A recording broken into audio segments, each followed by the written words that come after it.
When Mrs. Thatcher was first elected Prime Minister back in 1979, the British satirists were very cruel to her. Attila the Hen was one nickname they gave her, the grocer's daughter another. But over the almost 10 years she's now been at number 10 Downing Street, bit by bit the critics have had to eat their words, because Britain, under a private enterprise Prime Minister, is booming. Well, booming for some anyway. On the international scene, with President Reagan's term just about over and a new boy soon in the White House, Mrs. Thatcher is now effectively the leader of the Western Alliance. Tonight, the Iron Lady, as she's called, is winging her way to Australia for a week-long visit to mark the bicentenary. I called on her at number 10 just before she left for the airport. It's quite an experience to wander the corridors of Downing Street with the woman who soon will replace Ronald Reagan as the Western world's leader. So just to change the subject slightly, though, Mr. Hawke, negotiating with him, he's got a reputation for being an abrasive man. Well, I don't mind that. I have a similar reputation. And his dealings with women have been written about quite a bit. Well, I deal with him as a Prime Minister. And Mr. Hawke will need every bit of his charm and wit if he's to win with this woman. Well, Mrs. Thatcher, thank you very much for this occasion. Once one has reached the position of eminence in world affairs, as you have, do the words of the critics hurt you? Do the barbs sting?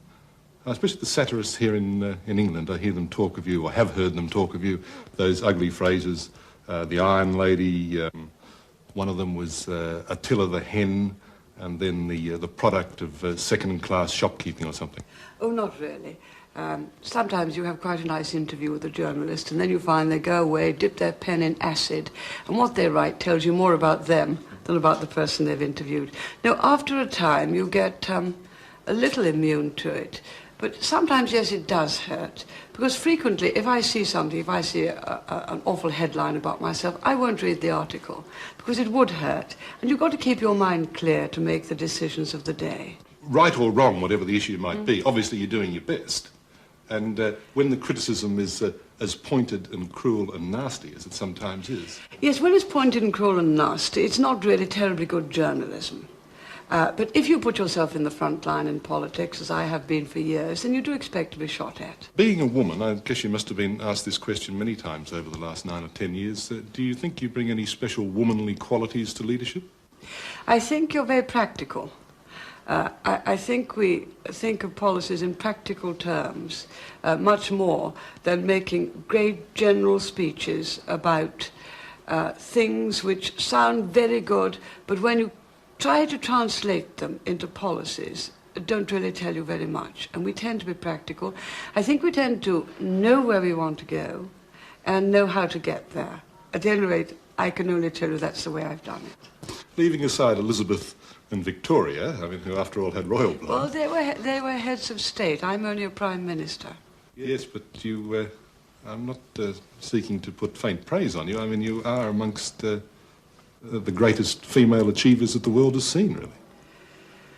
Well, you're very kind. And accurate. One likes to think that one has had some impact on everything I believe in, on the defence of freedom and justice, on belief in the fundamental character of people, that there are more good people about than there are others, and that if you free things up, you'll get the enterprise, you'll get the fundamental decency, and you'll get the fundamental standards. I've heard you talk about fundamentals before, and I want to put one quote to you. I believe it's an accurate quote of yourself. My policies are based on things that I and millions like me were brought up with. An honest day's pay, live within your means, put a nest egg by for a rainy day, pay your bills on time, and support the police. But life really isn't that easy, is it, or that simple? But it's very difficult if you don't do those things. The police can't keep law and order alone. They need law-abiding citizens to help them. They need people willing to get involved and to give evidence in a court case. They need people to be prepared to make their homes as secure as they possibly can, their cars secure, so that they don't make it easy for the burglar. And if you don't live within your means, you're going to be in great difficulty. And if you don't, when you're earning quite well, put something aside, not only for yourself in old age, but for your family in the future. Life isn't just a one-generation society. People work most passionately for their families, trying to give them a better life. Are you happy with life? I mean, one doesn't see you very often smile or laugh. Perhaps it is that when you see me in the House of Commons, I'm constantly concentrating, trying to answer the questions that are coming, and to answer them competently. Yes, I love the work I do. I love it more than anything else. It's the one job in the world which, now I've done it for quite a time, I really love. I loved it right at the beginning, but I do feel I can contribute something, and I suppose I'm a workaholic.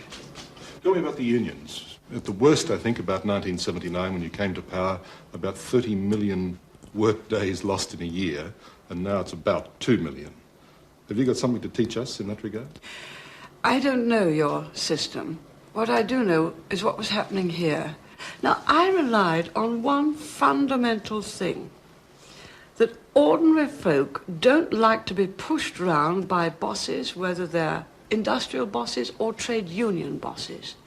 And ordinary folk would rather go on working than be compelled to go on strike.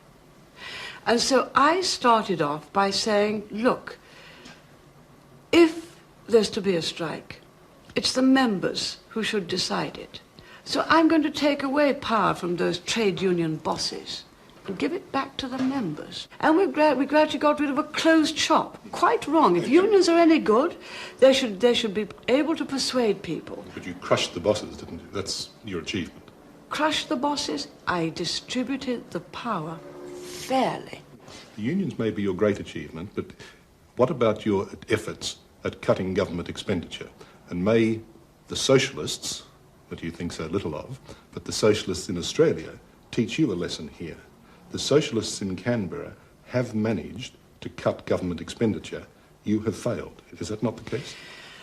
Look, you say that the achievement is dealing with the unions. The achievement has been restoring enterprise, economic strength and confidence. And that is why one is listened to abroad. Now, you talk about public expenditure. Yes, we have not been able to cut public expenditure as much as I would have wished, but we have cut it as a proportion of national income. Tell me about relations with Mr. Gorbachev. Is it Mikhail and Margaret? No, it is Mr. Gorbachev, or Secretary General. We get on well. Do you trust him as a communist?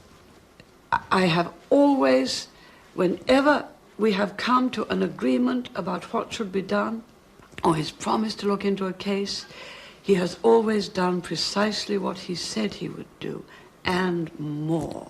Because when he became Secretary General, and shortly before I went to the Soviet Union, he made a speech, I went in the March, he made a speech in the January. All of a sudden, I realized that here was a man of history, with a historic vision for the Soviet Union, fantastic courage, because he'd seen that 70 years of communism hadn't worked. I realized immediately that we were dealing with a kind of Russian that I'd never encountered before. He didn't come with a lot of briefs which he read out. He came, as I do, with a few notes which he'd made himself. He'd thought things out. He could argue, he could discuss, he could debate, just as Mr. Hawke and I can argue, discuss, debate. It was marvelous, and we did it on the basis of mutual respect. I dislike communism. I dislike everything in it. And now he's moving away from it. But I said, look, you're just as much entitled to defend your system as we are entitled to defend ours. I immediately said a phrase, quite instinctively, which has become world famous.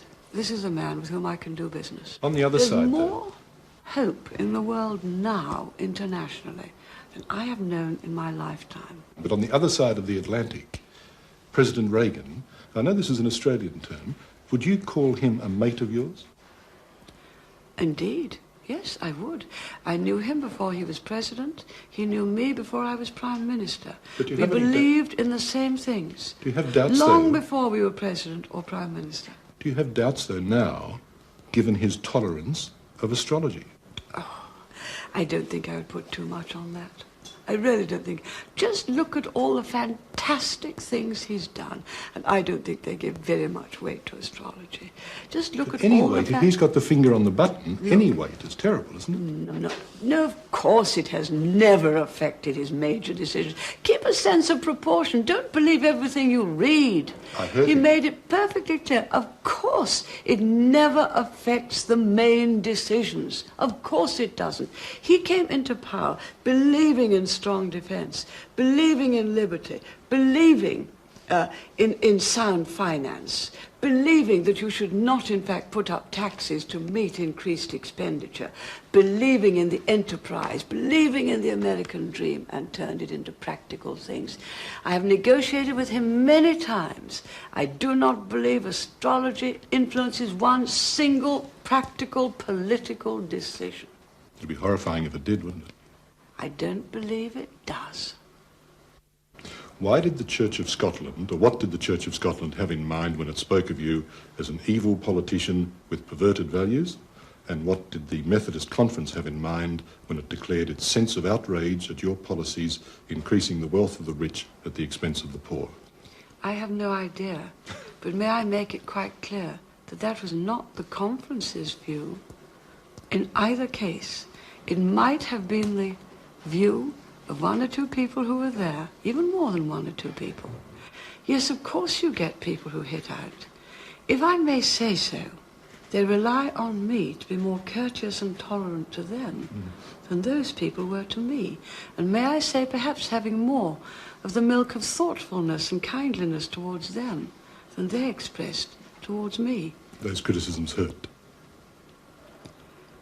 Again, I think they told you more about the person who made them than about the person about whom they were made. Mrs. Thatcher, thank you very much indeed. My pleasure. I very much look forward to being with you in a very short time. Thank you.